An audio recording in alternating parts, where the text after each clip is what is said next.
love on the beat, so twerk it, bitch. Like.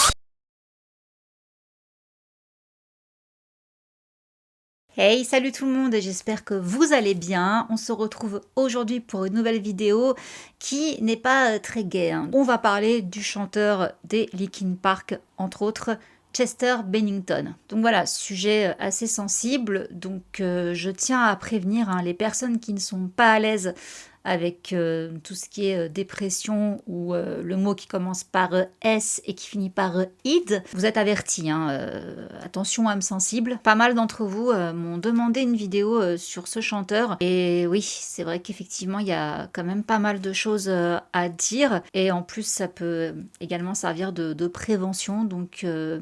ouais, finalement, cette vidéo était assez intéressante à traiter. Donc, Chester, de son nom complet, Chester Charles Bennington, est né le 20 mars 1976 à Phoenix, en Arizona. Et déjà, d'entrée de jeu, l'enfance, ça n'a pas été terrible. Alors, ses parents, rien à voir avec le showbiz ou quoi, hein. Sa maman est infirmière et son père est enquêteur chargé de crimes. Le mot qui commence par P et qui finit par il. Je suis désolée, c'est relou de devoir parler comme ça, hein. Mais vous-même, vous savez que YouTube... la censure, c'est de pire en pire. Donc voilà, malheureusement, je suis obligée de parler en code. Bref, et il grandit en compagnie de ses deux sœurs et de son demi-frère. Et déjà, à l'âge de 7 ans, donc tout petit quoi, il va être abusé par un ami de la famille. Et ça, on peut le comprendre, il ne s'en remettra jamais vraiment. Cet épisode-là, il en parle des années plus tard pour The Guardian en 2011. En fait, ils vont lui demander s'il a dénoncé en fait son agresseur, s'il y a eu une plainte contre lui ou quoi. Non, il a jamais porté plainte contre lui. Il dit qu'il n'avait pas besoin de vengeance, mais qu'il ne se rappelait même pas vraiment en fait quand est-ce que ça avait commencé. Et sur ce sujet-là, justement, il a raconté qu'en fait, c'est quand il s'est rendu un jour chez sa mère, donc là c'était avant 2011, mais bien des années après ce drame, qu'il a vu une photo de lui enfant et que, bim, d'un coup, tout lui est revenu. En fait, quand il s'est vu, il a également pensé à ses propres enfants, donc il était déjà papa à cette époque-là. Il dit « J'étais tellement petit, plus petit que ce que je pensais. Mon Dieu, ce n'est pas étonnant que je sois devenu un junkie. Ce n'est pas étonnant que je sois devenu fou pendant un moment. » Oui, effectivement, il va sombrer dans les substances à l'âge de 11 ans quand ses parents vont divorcer. C'est quand même super jeune quoi. Et là il dit que sa période de junkie en fait elle a duré de ses 11 à ses 16 ans. Je vous épargne la liste de tout ce qu'il a pu consommer, mais dans tous les cas, même après quand il sera connu, jamais il aura de tabou par rapport à ça. Et il dit donc que la première fois qu'il a arrêté c'était en 1992 suite à un événement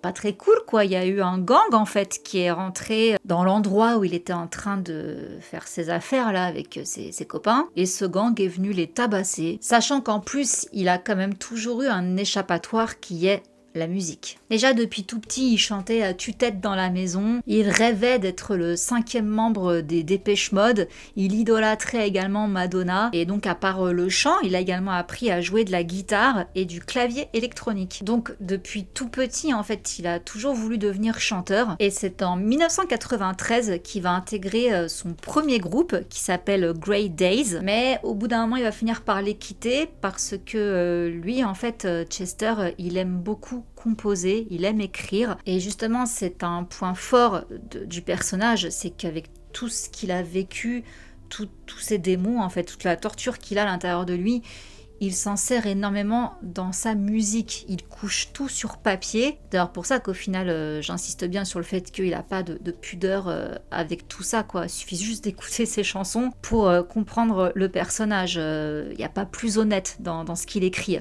All the tracks on the record are actually related to either very specific people or situations that surround the people that are closest to us.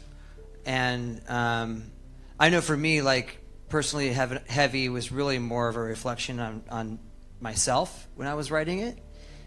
You know, at the time when we were writing Heavy, I was like, I did not like my mind at that point. I was kind of stuck in a little something funky. And so, yeah, I mean, the whole record literally was written, you know, from conversations we were having with each other about our lives and the people that are in our lives. And Et donc voilà, je me suis égarée, mais c'était pour justifier cela. Il pouvait pas écrire comme il voulait au sein de ce groupe, donc il en est parti. Et c'est 3 ans plus tard qu'il va devenir papa pour la première fois. Donc il va avoir un petit garçon qui va naître le 12 mai 1996 avec sa petite amie de l'époque qui s'appelle Elka Brand. Mais malheureusement, ils vont se séparer la même année que la naissance du petit. Et également la même année, il va se marier avec une autre fille qui s'appelle Samantha Mary Olitt le 31 octobre 96. Et là, Chester a donc 20 ans. Donc il a quand même été papa très jeune, hein, je trouve. Enfin, très jeune.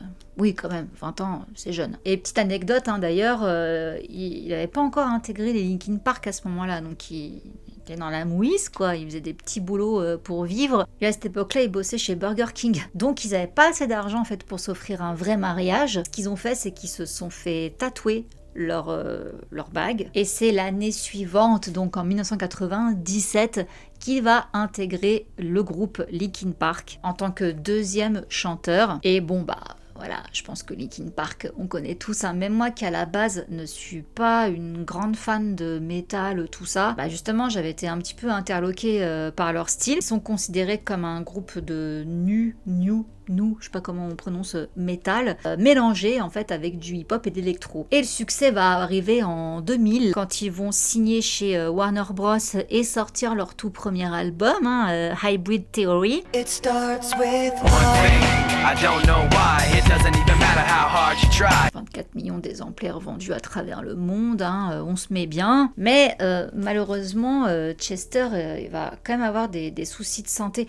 Alors, ça pourrait être drôle s'il n'avait pas fini comme il a fini, parce qu'honnêtement, quand j'ai vu les choses qui lui sont arrivées, je me suis dit, mais en fait, ce type, c'est vraiment un Pierre Richard. Pendant la tournée qu'ils ont fait pour promouvoir cet album-là, il s'est fait mordre par une araignée recluse. Alors, je sais même pas cette marque... cette race d'araignées, pardon, ce que c'était, en 2001. Donc ça, en fait, Ozzfest, c'est un festival qui est organisé par Ozzy Osbourne, si je dis pas de bêtises. Ozzy Osbourne, quoi. Qu'est-ce qui me faisait rire, ce mec-là. Dites-moi si vous vous rappelez de la télé-réalité avec sa famille à Ozzy Osbourne. Ça passait sur MTV à l'époque. C'était des barres de rire. Bref, l'année suivante, en 2002, il va avoir un second enfant avec donc sa chérie Samantha. Ce sera également encore un garçon qui s'appelle Draven Sebastian. Et l'année suivante, le groupe sort un album qui s'appelle Mété.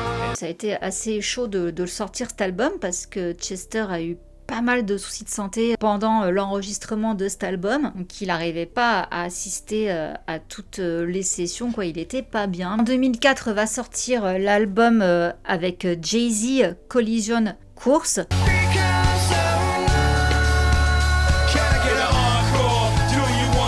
Et l'année suivante, le 2 mai 2015, Chester divorce de Samantha, mais il rencontre rapidement une nouvelle femme qui s'appelle Talinda Ann Bentley. Et là, ça va être le coup de foudre et elle sera pour lui, à ses yeux, la femme de sa vie. À tel point qu'ils vont emménager ensemble seulement au bout d'une semaine de relation et se marier le 31 décembre 2005. Quelques mois plus tard, en 2006, ils vont avoir un garçon, Tyler Lee. Et cette année-là, Chester va également être admis en cure de désintox. Apparemment, à ce moment-là, en tout cas de l'histoire, une fois qu'il en sort, il va rester sobre. Mais on va en reparler plus tard. En 2007, il y a un nouvel album qui sort, hein, des Linkin Park, Minutes to Midnight. Arrivera ensuite un album live, et là, Chester, Pierre Richard, hein, il va se péter le poignet en plein spectacle, en sautant en fait d'une plateforme. I'm not sure if this is broken. All I know is it hurts, dude. What a fucking idiot. That's fucking rock and roll!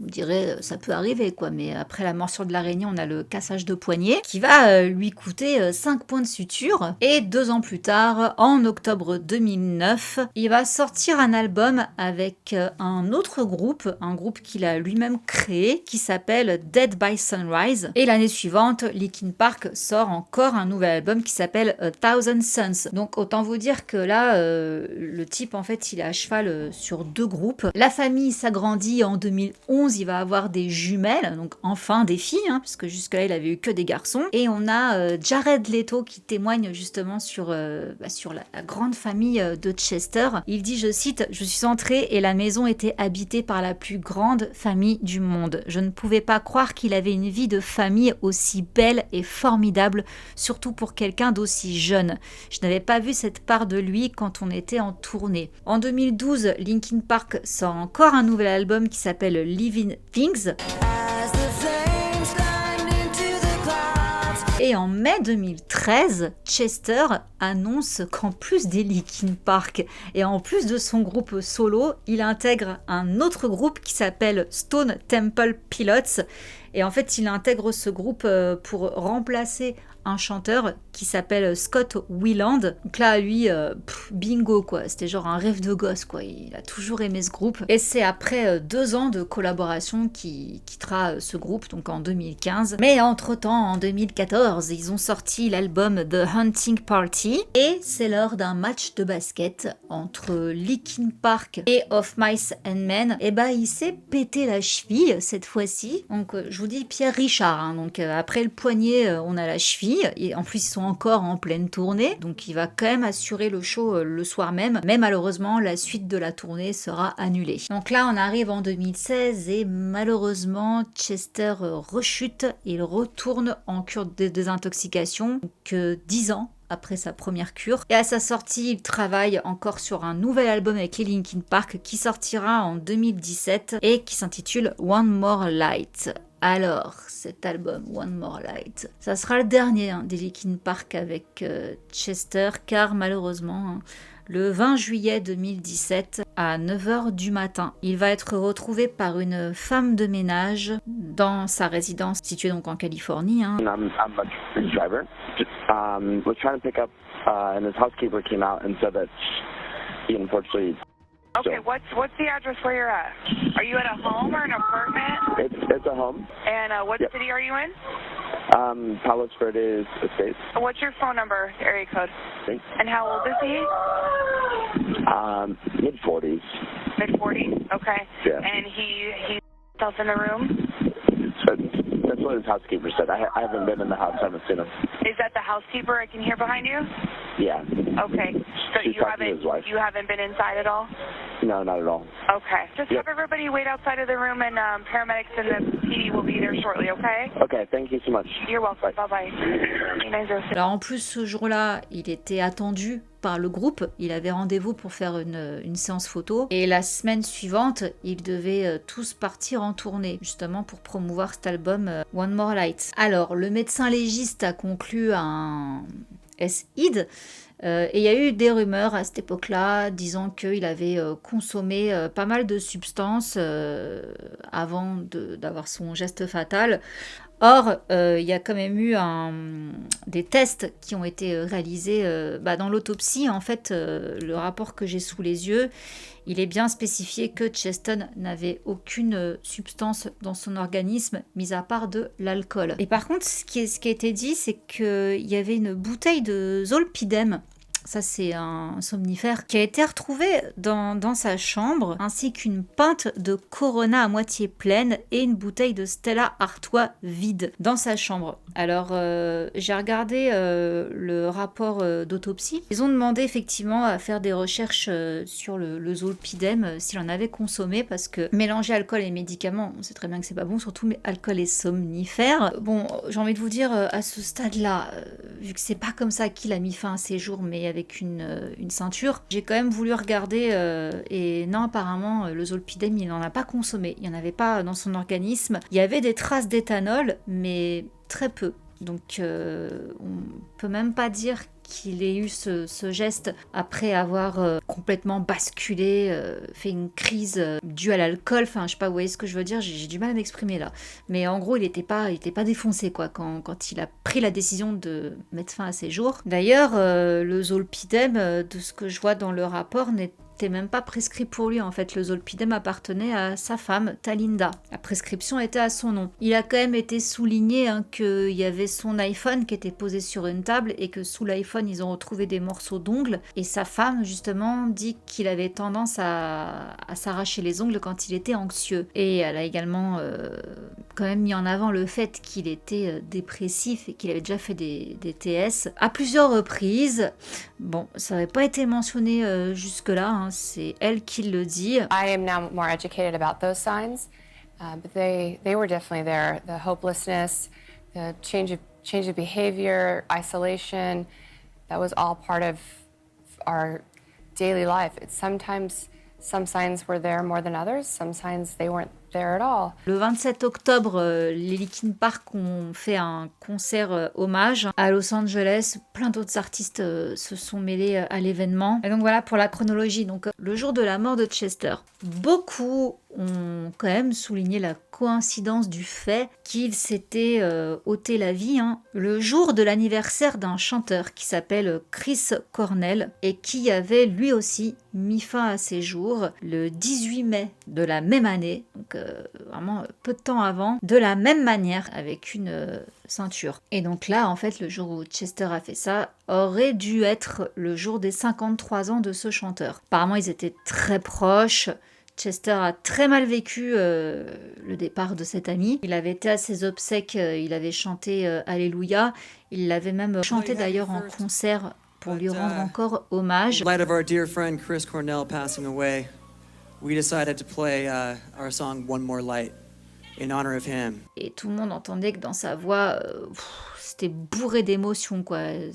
Voilà, ça l'a vraiment dévasté. Il avait même d'ailleurs tweeté « Je ne peux pas imaginer un monde sans toi ». Donc la question s'est grandement posée, est-ce qu'il a sauté le pas ce jour-là parce que c'était le jour de l'anniversaire de son ami décédé? Beaucoup sont mitigés là pour le coup. Certains pensent que oui, carrément. D'autres, notamment ses proches, disent que non. Il y a autre chose. Alors effectivement, quand on connaît Chester et qu'on sait le passé qu'il a eu, on se rappelle qu'il a déjà évoqué vouloir mettre fin à ses jours à cause en grande partie de l'agression physique qu'il a eue quand il était tout petit, ce que je vous racontais tout à l'heure. I have a hard time with life. Sometimes. Right. Sometimes it's great, but a lot of times for me it's really hard. And no matter how I'm feeling, like I always find myself like struggling with certain patterns of behavior. I find myself like stuck in like the same thing that keeps repeating over and over again, and I'm just like, how am I in this? There's so many circumstances that for me that relate to this situation, but like I know that for me, when I'm inside myself, when I'm in my own head, I should not be in there alone. I can't be in there by myself. What are you talking about? It's insane. Crazy, it's crazy in here. This is a bad place for me to be by myself. And so when I'm in that, like my whole life gets thrown off. Like if I'm in there, like I don't say nice things to myself. Like there's another Chester in there that's like wants to take me down. If I'm out of myself, I'm great. If I'm inside all the time, I'm horrible. I'm a mess. Donc voilà, quand on prend en considération toutes ces addictions, est-ce que quelque part ça peut étonner que ça finisse comme ça? Bah oui et non. Alors non, ça n'étonne pas parce qu'effectivement, encore une fois, j'insiste, quand on écoute ces musiques, notamment un titre qui s'appelle Nobody Can Save Me, traduction Personne ne peut me sauver, on se dit bon, voilà, c'est qu'une question de temps avant que le gars fasse une connerie. Phrase du type je danse avec mes démons, je suis suspendu au bord, personne ne peut me sauver maintenant. On peut se dire que ça annonce la couleur. You know, Nobody Can Save Me, obviously, the title says it all. You know, there's all these different songs about this struggle, and I think Battle Symphony, at least for me, is the track where it's like, you know what, life is tough, and like I don't have all the answers, but and I'm kind of broken, but I'm gonna pick the pieces up. I'm gonna put them back together, and I'm gonna fight. You know, I'm gonna fight for my sanity, for my relationships, for my lust for life, just anything, like being able to take on life's terms, and that's for me, that's what that song kind of represents. Sauf que sa femme, par exemple, elle a posté une vidéo quelque temps après son décès, hein, pas très longtemps.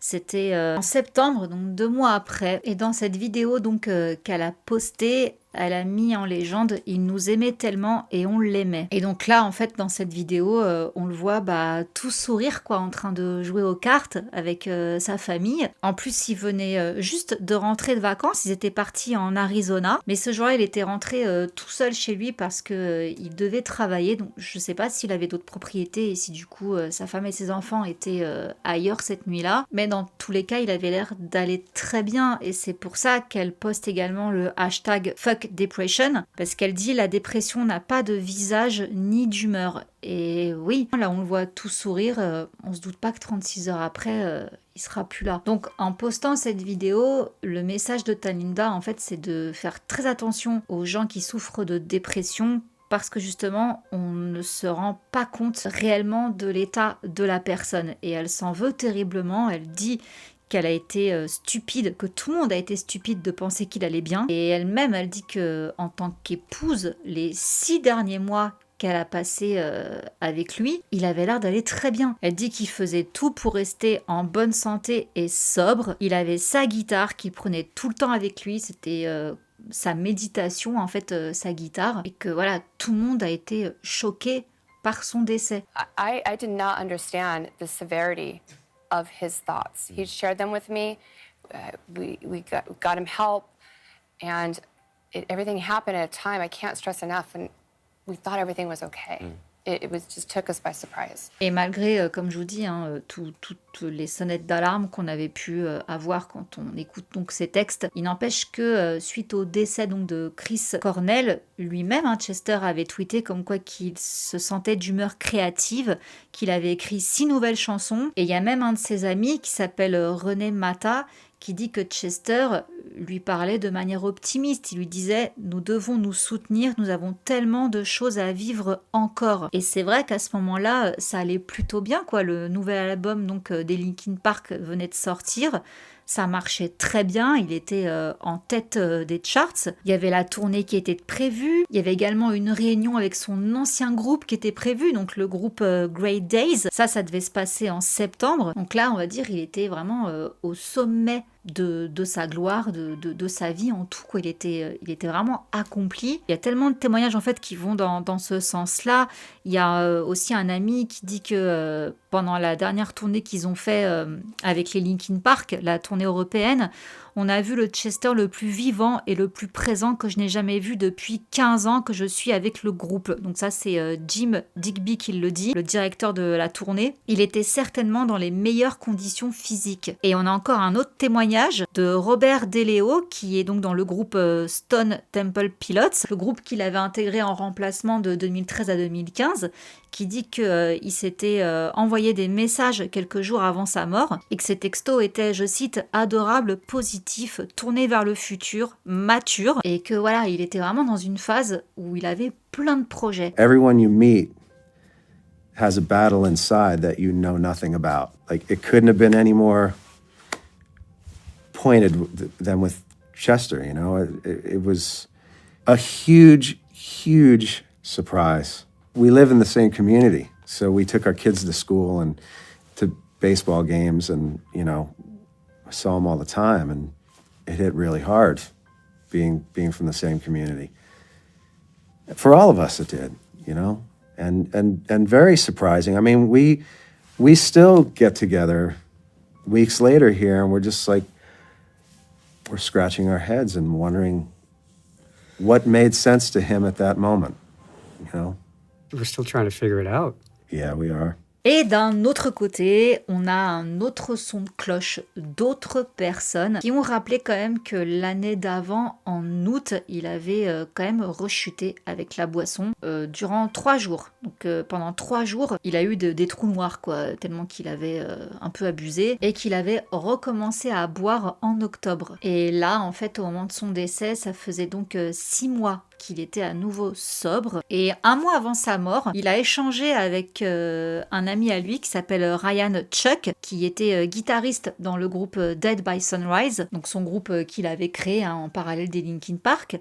Et lui, il dit que Chester lui parlait beaucoup de ses problèmes d'addiction, notamment avec l'alcool. Et donc là, je cite Ryan, il évoquait sa bataille heure par heure contre l'addiction.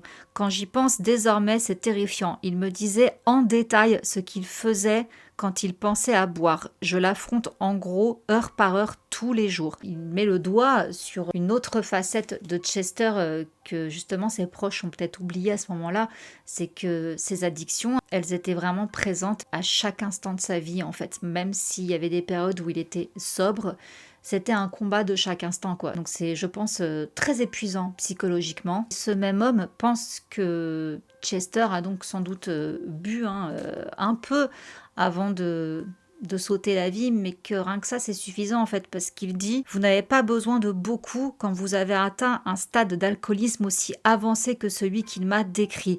Vous n'avez pas besoin de beaucoup pour perdre vos esprits, juste 1 minute. » Il y a eu pas mal de fans, bien sûr, qui se sont manifestés au domicile de Chester après son décès. Beaucoup ont déposé des fleurs, des dessins, des médiators de guitare ainsi que des croix. Cher Chester, cela nous peine tous terriblement de savoir que vous avez sauvé tant de vies, mais que nous n'avons pas pu sauver la vôtre. Voilà le genre de message qu'on a pu lire et entendre de la part de ses fans. Il y a quand même eu un titre posthume qui est sorti, qui s'appelle Cross Off, qu'il avait fait en featuring avec un guitariste qui s'appelle Mark Morton, qui fait partie du groupe Lamb of God. Et on l'entend également sur l'album de Great Days, donc son tout premier groupe, pour un titre qui s'appelle Amends et qui est sorti le 26 juin 2020. Voilà, c'est le seul lot de consolation que les fans ont pu avoir niveau musical après sa mort. Mon avis sur toute cette histoire, ça m'a fait penser un petit peu à Avicii,